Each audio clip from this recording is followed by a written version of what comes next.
Yeah, absolutely. And I wanted, I have a unique story to a certain degree. My dad was diabetic his whole life. I've watched Okay. how this unfolded and transpired. So there's a part of me that understands parts of this, but I'm really looking forward to getting into your story. And before we do, I want to know 4 years ago, this pandemic was really raging. We were trying to figure out how we were going to get out of it, ramifications. How did you ultimately survive that time period? And how did it change the way that you live your life now? Man, so the pandemic itself hit my business really hard because I'm a professional speaker. All of the events shut down. Yeah. So not only did the money completely stop for a little bit, I was like, okay, now I have my condition, my diabetes to take care of, my, where I'm living, my whole livelihood. So everyone had their own struggle, and rightfully so. I don't think anyone's more special or less special than anyone else, but I had my unique struggles, which was, okay, need to find money and I need to make sure I stay alive because with diabetes, it can be a minute by minute condition. You need insulin to stay alive. That's just Yeah. what it is. Yeah. So it definitely made me rethink where I thought I was safe. That false sense of security. I think we all are kind of guilty of just assuming life will continue as is. And in that case, it shook everyone, including me. So I had to reassess, okay, where do I get my money from? How could I possibly pad the way I'm living, more safety and security nets? It made me rethink a lot of things. And luckily, I was resourceful to like find a medication, find situations, and alter my business, which ended up helping me drastically do more virtual events. But it was definitely a scary time for sure. And I'm sure same thing for you too. Yeah. It was weird because it's like things have happened in life where like maybe a few things were altered, but every single facet of the way we lived was altered. Oh, absolutely. Yeah. Socially, it was huge, like social effect, especially the way we communicate, which is part of what I talk about. And it really affected what we do. It hurt a lot of companies, businesses, restaurants. It accelerated a lot of services when it comes to convenience or figuring out ways to reach more people. So some industries were destroyed and some were built like drastically. And it was so crazy to see the dichotomy of it was amazing for some people and terrible for others, you know? Yeah. But I hear from so many people there were silver linings. People all are like, I don't want this to sound weird, but this was, things slow down or this started or there was always silver linings that went into it. So Oh it's yeah, yeah. And it doesn't take away from the woe and everything that we went through, but I of think there course, of was course. there was a lot of people that had some good things happen. So I'm curious, right now in 2024, with kind of this post-pandemic era we're in, with the dust settled, so to speak, if I was to put you in front of a bunch of third grade students at career day and one of the kids wanted to know what you did for a living, how would you answer him? I would probably make a joke and say I used to get in trouble in school for speaking, and now I get paid to do it. So I would inspire a lot of rebels, that's for sure. Yeah. I speak at different company events and organizations, and I help people see their world without limits. So I help remove roadblocks from people who make up organizations to get through tough times, including things like COVID pandemic. Yeah. I speak on overcoming adversity, disability inclusion, and change management. How to be more change agile, especially in times when it calls for it. And developing a concept called change resilience. How do you become resilient to things that are just, it feels like you're building a plane as you're flying it, you know? Yeah. That's what I help people do. So reframing narratives and perspectives. What did you want to be in the third grade? What was your dream? A fire truck. I Okay. wanted to be a literal fire truck, and my parents had to give me the upsetting news that I could not become a fire truck. They were like, "Do you want to be a fireman?" I was like, "Nope, I don't. I want to be a literal fire truck." And I dressed up as a fire truck, and I figured out that that wasn't possible. So I went from everything from a fire truck to I wanted to be a veterinarian because I absolutely love animals like a lot. And I went to school for biology. Then I switched to law because I loved arguing with people. And I figured that was a terrible way to figure out I don't want to be a lawyer. I actually settled on exercise science because it was having a disability, two fingers on my left hand, shorter left arm, and I have a cool prosthetic arm now. But I hid my disability for almost 20 years, and I was like, man, I'm just this one-handed guy living in a two-handed world. There has to be more to life than being diabetic and disabled, and the world is not made for me. So, like, screw that. I'm gonna make it, made for me. Yeah. And that kind of started the journey that I'm on now of like, how can I, instead of saying it's not for me, you know? Yeah. So how did you these seeds get into you where you see the glass half full? You want to be an inspiration. You're helping others because you very easily could be on the other side of that. How did you find this other side to find the light and to help give it to people? How did that evolve into who you are today? So I take a slightly different approach. I don't I don't necessarily believe in glass half full or half empty. It just is. You know, I try and remove as much of the extra seasoning that we put on top of stories, because if you've ever had an oversalted steak, it takes something that you can work with and makes it inedible. Yeah. We tend to do that with stories. So for the longest time, I told myself this story of the way I was born makes me unlovable, undesirable. I told myself the worst possible story. And I confused the concept of feelings are not facts. But I interpreted feelings as fact. And we all do that at different points in our life. It happens. But at a certain point, you have to question, is what I'm thinking true? Is Are the things I'm telling myself actually true, or do I just believe in them strongly? Have I conditioned myself to believe in them? So I started asking better questions, and that changed everything for me. Do I have to live this way? Do I have to? The immediate knee-jerk response is yes, but that's not what you mean. You're saying yes out of familiarity, not out of possibility. And familiarity almost took my life. You know, I hated the way I was living. I hated the way I thought about myself. I hated reflective surfaces because I knew as soon as someone passed me, they were going to stare at my arm, the thing I was most uncomfortable with. But it wasn't my disability that I was most uncomfortable with. It was the image I had of myself. So I started saying, like, how am I contributing to this? What am I doing to make this worse? Not like gaslighting myself into, like, attacking myself, but I'm like, maybe there's something I can do. Instead of pointing fingers everywhere, I don't have enough fingers to point anyways. Maybe I could just start asking myself better questions. All right, if I were to stop hiding my hand, if I were to be on the other side of things, as you say, what would that look like? And how would I possibly get there? I just stopped dismissing things and started giving room for curiosity instead of certainty. And that made a world of a difference. So who's been a hero for you, an inspiration in your life? Man. Um, so I started speaking at like probably 7 years ago, and I've never found people inspiring to me. The true inspirations that I've had when I first started speaking were all kids. They were all kids who had diabetes or a disability similar to me.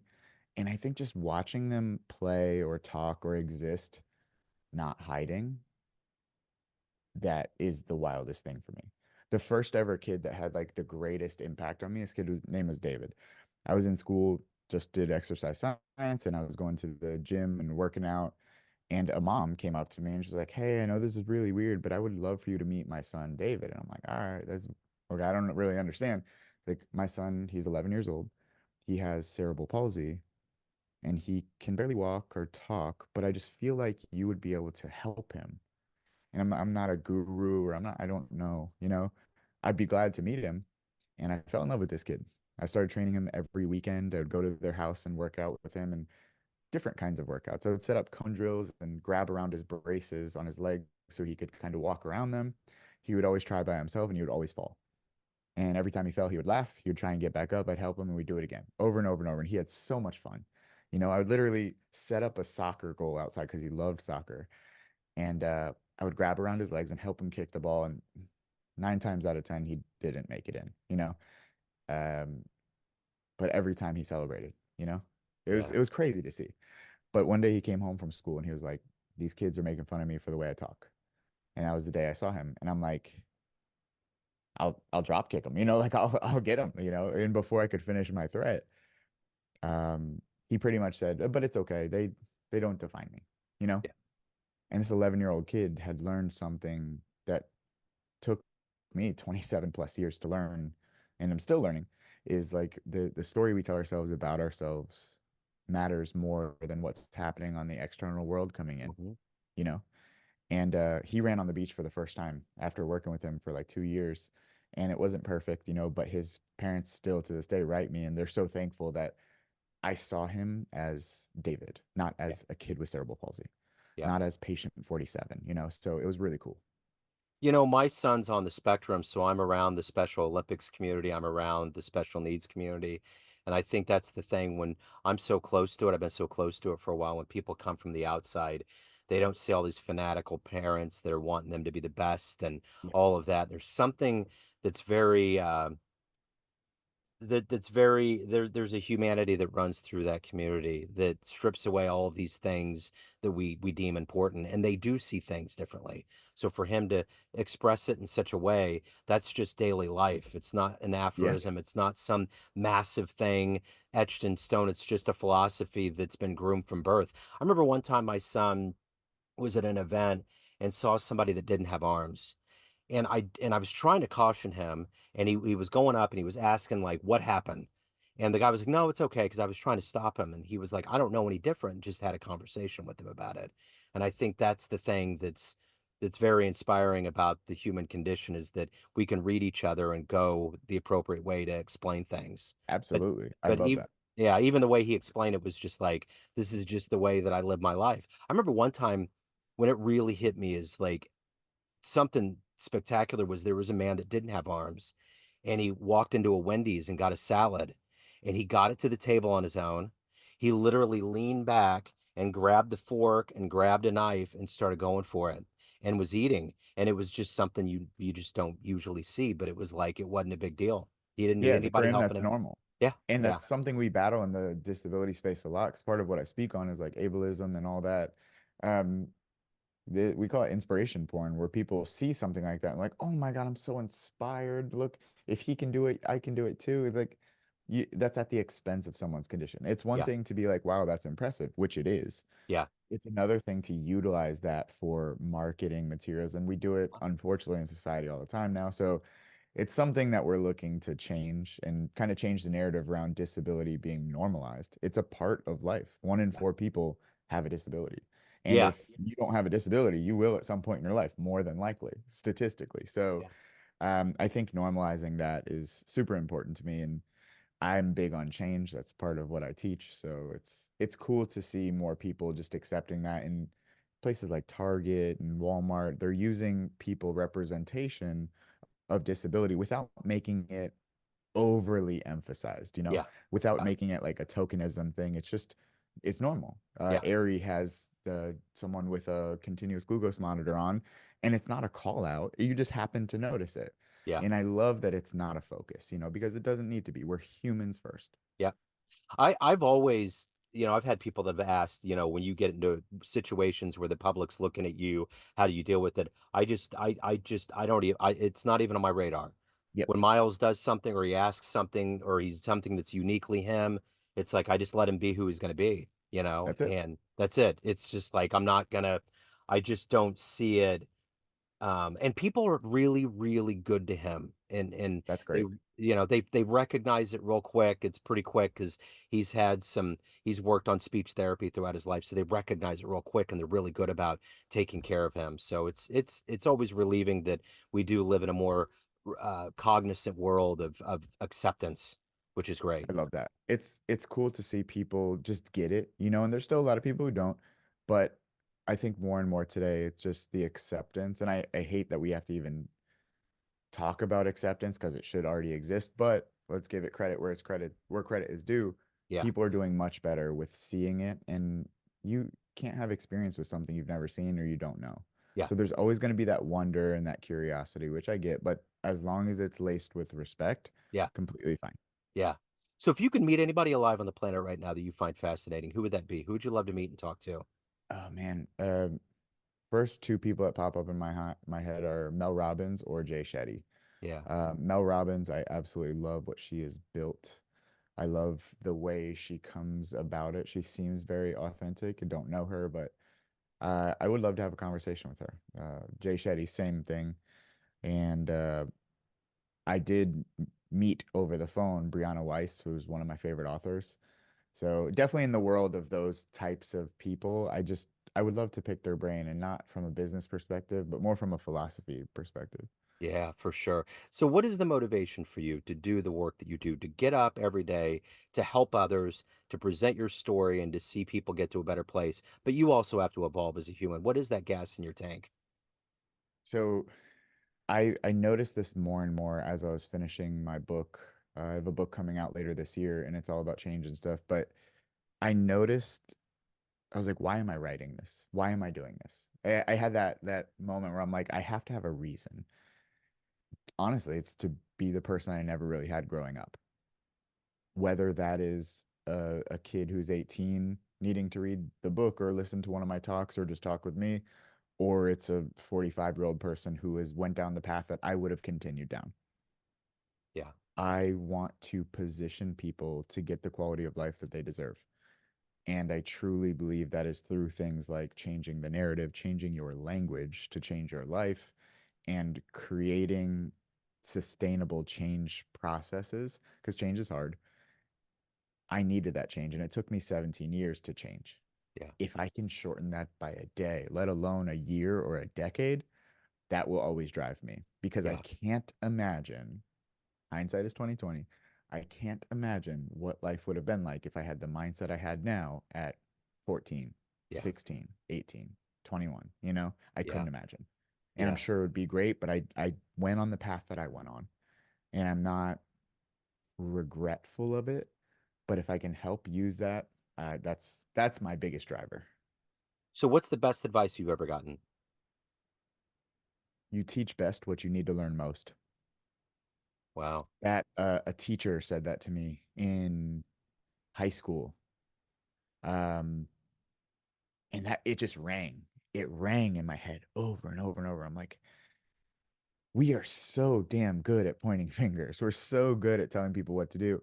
You could take your exact situation, put different names on it. You would give step 1 through 21 on what exactly to do. You can tell your friend exactly how to get through that relationship, how to overcome that toxic work environment, how to get a better diet. We are so good at telling people what to do.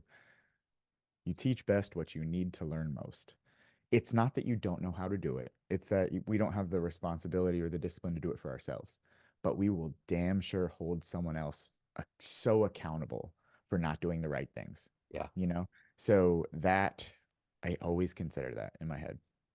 So of all of the things that you've done in your life and evolved into, what are you the proudest of? This is a funny question because most people from the outside looking in would be like, it has to be the TV show you did with The Rock. It has to be that you were in People magazine. It has to be that you walked on New York Times fashion, you know? It has to be that.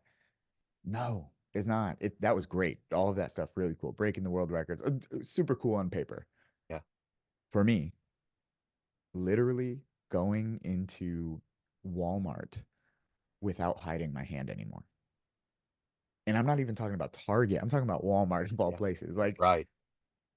being able to go buy a can of beans and not have to worry about people looking at me.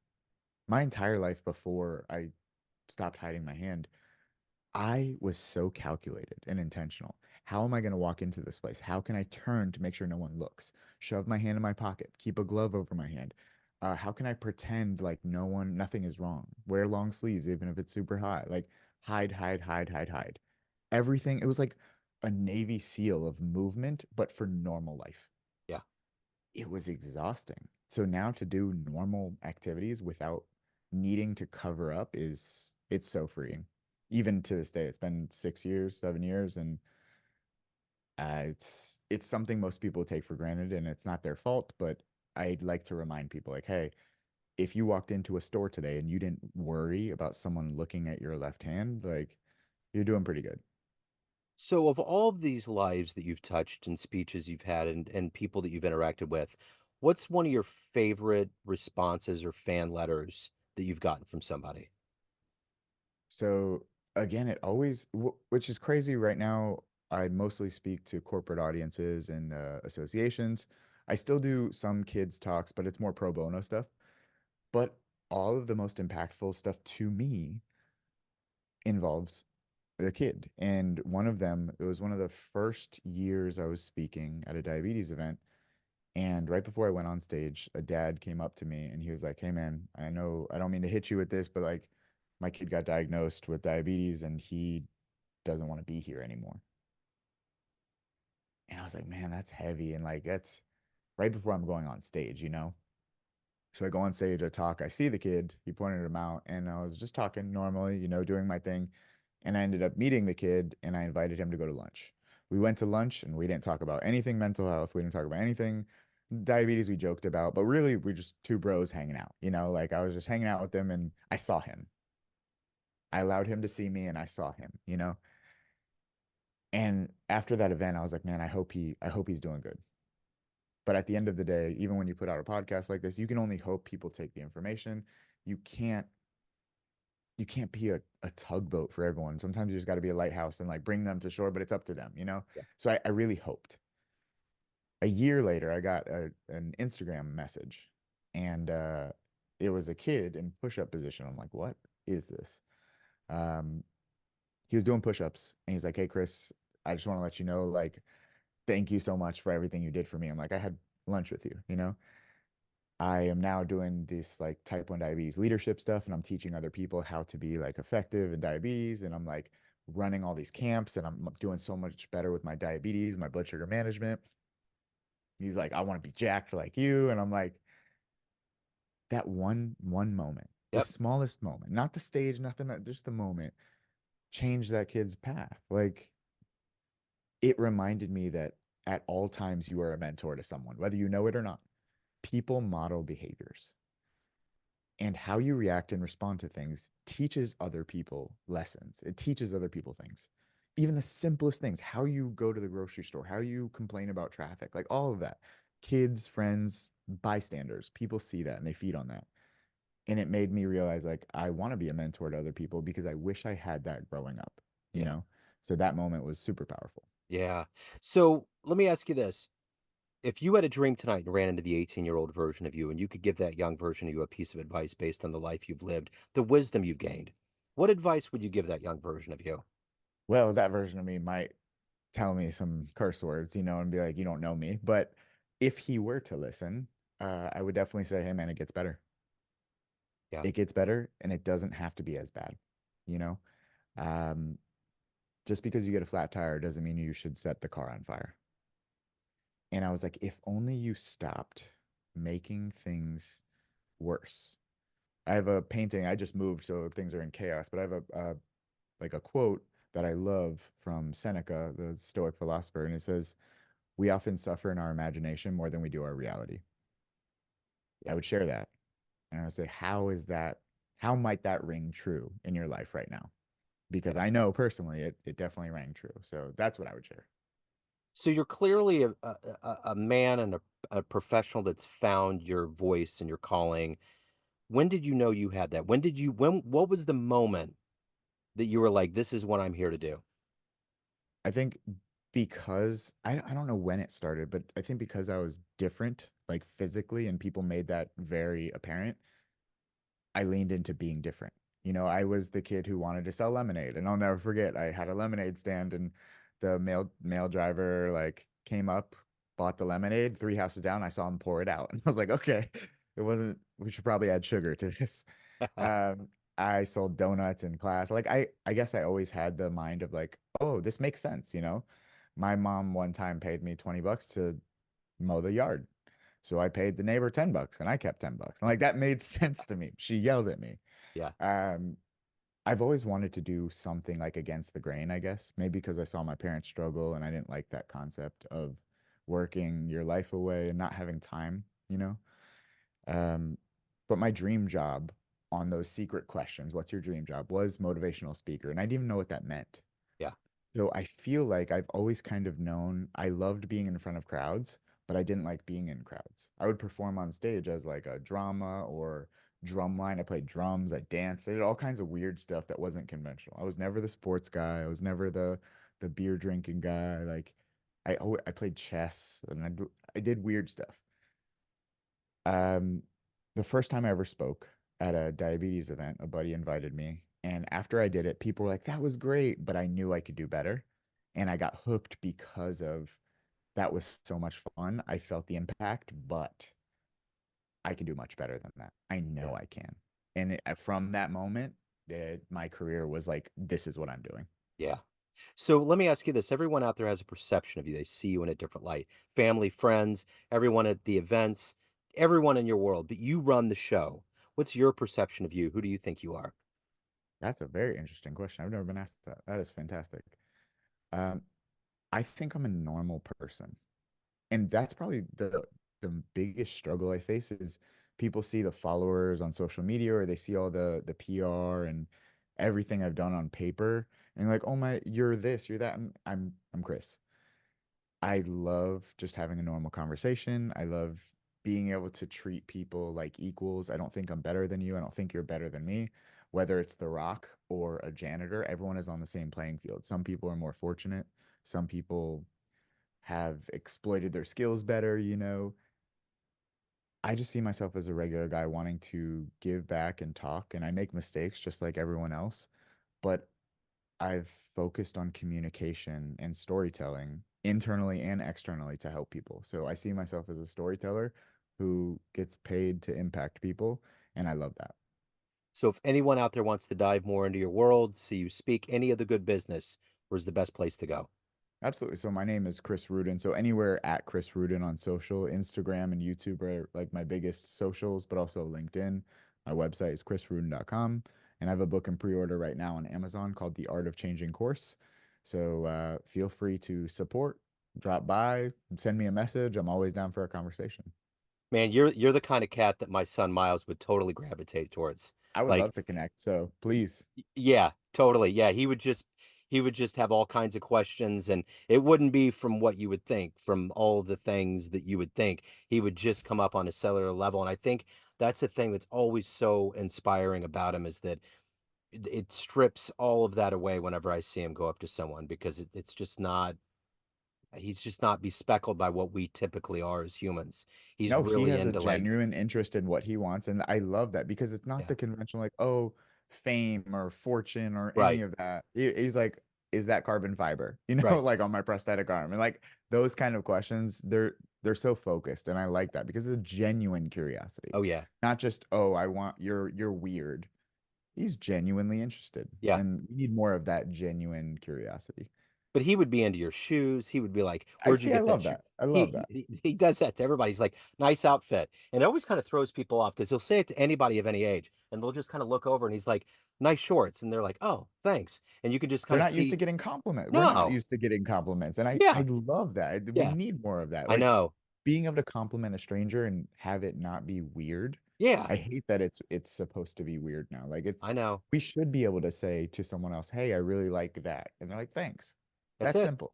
That's it. And then that's the moment you're talking about where you can just things can change. Somebody Yep. can be living through this whole thing and have a heavy day, and that one thing right there just lifts the fog. It can be a It's different that world. simple. It's that simple to impact people. Yep. You can impact people on a daily basis. You don't have to be a motivational speaker. You don't have to have Right. been on a TV show. You can literally go to the gas station and just say, "Hey, nice shorts." Yeah.